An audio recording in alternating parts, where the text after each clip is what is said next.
Assalamualaikum warahmatullahi wabarakatuh. Perkenalkan nama saya Muhammad Raka Rajani dengan NIM 4344106 akan mempresentasikan hasil pekerjaan saya modul 4 minggu lalu, yaitu mengenai Flexbox dan Grid dalam kita melayout sebuah halaman. Nah, di sini kita mulai dari HTML yang terlebih dahulu. Di sini eh, ada kelas grid container ini. Di sini artinya adalah semua halaman full itu dibungkus oleh grid container. Nanti di CSS-nya kita akan menggunakan style grid. Maka dari itu semua halamannya dibungkus dengan grid container. Lalu masuk ke bagian header.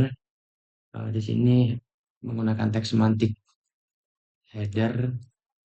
Nanti di CSS-nya kita akan aplikasikan juga uh, flexbox-nya. Lalu di main kita menggunakan tagnya, tag main, tag semantik main, lalu tag artikel, lalu ada tag aside, semantik juga, lalu yang terakhir adalah tag footer, tag semantik terakhir. Eh, Lanjut di CSS-nya saja. Jadi di sini penerapan grid containernya itu menggunakan template ya, grid template kolom 1 FR dan 300 pixel. 1 FR di sini adalah seperti mengisi ruang kosong di kolom kirinya itu dia sebanyak 1 FR. Lalu 300 pixel ini di kolom kanan dan dia fixed.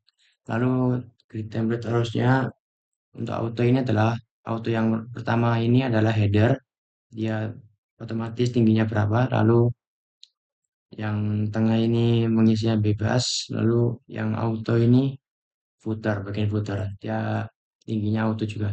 Nah, lalu kita masukkan ke variabel ini header, nanti ketemu header, maksudnya adalah seperti ini. Saya contohkan, kita masuk ke DevTools, lalu ke layout ini ya sudah.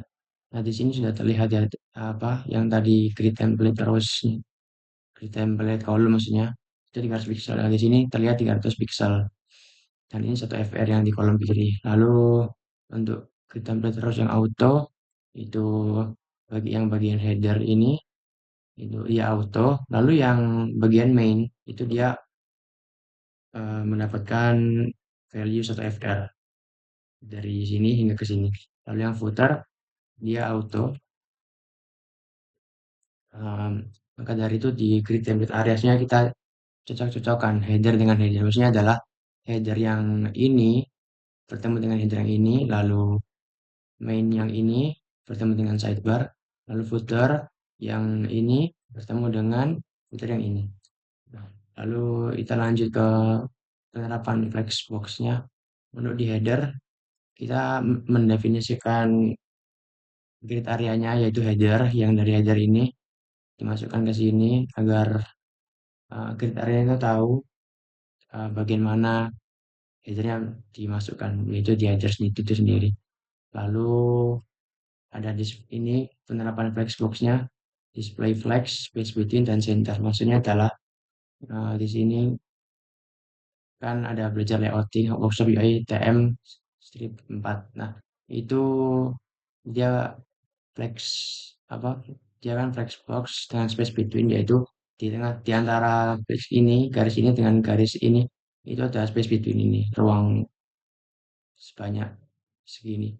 Lalu untuk line item centernya adalah kita menata sebuah elemen secara vertikal ini, vertikal secara tengah dengan paddingnya itu 16 pixel di atas 16, lalu atas bawah 16, kiri kanan 32. Lalu masuk ke bagian main. Nah, di sini kita main menggunakan flexbox juga. Bagian ini ya, main ini flex. Flex kalau dia tidak diikuti dengan flex direction itu defaultnya adalah row. Makanya di sini kita mendefinisikan flex direction column eh, dengan penyusunannya adalah kolom. Berarti dia itu atas ke bawah ini 1, 2, 3. Dia pokoknya atas ke bawah. Lalu masuk ke Lagi di sini artikel custom menggunakan Flexbox juga. Items justify content center, ini maksudnya kita menggunakan Flexbox-nya. Lalu ke artikel card konten yang bagian ini, yang bagian ini, tulisan ini ya, tulisan ini menggunakan Flexbox juga. Dengan flex directnya itu kolom, karena memang harus didefinisikan kolom, karena kalau tidak nanti dia malah kiri ke kanan. Justify kontennya center, mengatur horizontalnya itu di tengah. Sudah, lalu kita lanjut ke bagian sidebar. Nah, di sini menggunakan flexbox juga dengan flex direction-nya itu kolom. Jadi eh, elemen ini tersusun secara vertikal. Karena kalau kita coba di sini row, nanti dia malah ke kanan. Nah, seperti ini. Kiri kanan defaultnya. Misalnya ini kita hapus saja sini, dia kan kanan. Nah, karena kita nggak mendefinisikan flex direction, maka defaultnya adalah row. Kita definisikan kolom agar dia atas ke bawah. Lalu lanjut ke setbar yang bagian ini, ul ini. Nah, kalau ul ini kita sudah masuk ke bagian per ini. Yang ini dihitung satu, dua, tiga. Nah, di sini pakai flexbox juga dan kolom, makanya di atas ke atas ke bawah satu, dua, tiga. Nah, untuk ul IA ini adalah di dalamnya ini avatar ini kan yang bundaran ini itu ul. Nah, yang A ini lia. Makanya itu didefinisikan flex dan center supaya A ini di tengah. Karena kalau misalnya kita coba flex N, nanti dia akan di kanan.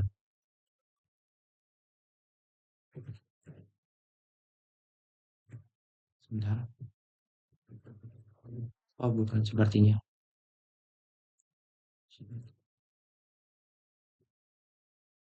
Lalu lanjut ke yang, oh maaf, maksud saya adalah profile card. Nah, jadi profile card ini yang tadi maksudnya. Oh, ini yang avatar, maaf, maaf. Yang avatar itu sini ya. Menggunakan selain item center dan center itu karena agar yang A ini, yang A tadi. Nah, kita masuk ke sidebar profile card dan avatar ini agar mengatur angka A ini berada di tengah dan di tengah juga secara horizontal dan vertikal. Nah, kalau misalnya kita jadi baik konten kita ganti ke flex dan nanti dia berada di kanan seperti ini. Nah, dia di kanan, makanya kita harus center. Lalu masuk ke bagian yang quick links.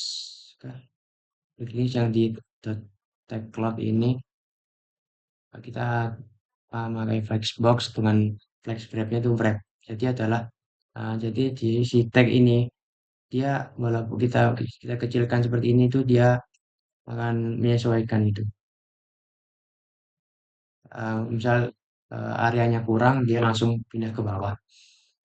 Lalu lanjut ke bagian yang footer menggunakan flexbox juga dengan space between, artinya adalah elemen modul 4 1, 2, 3 ini dan sosmed saya FBTWIG memiliki area kosong di tengah dengan adanya space between tersebut, Pak.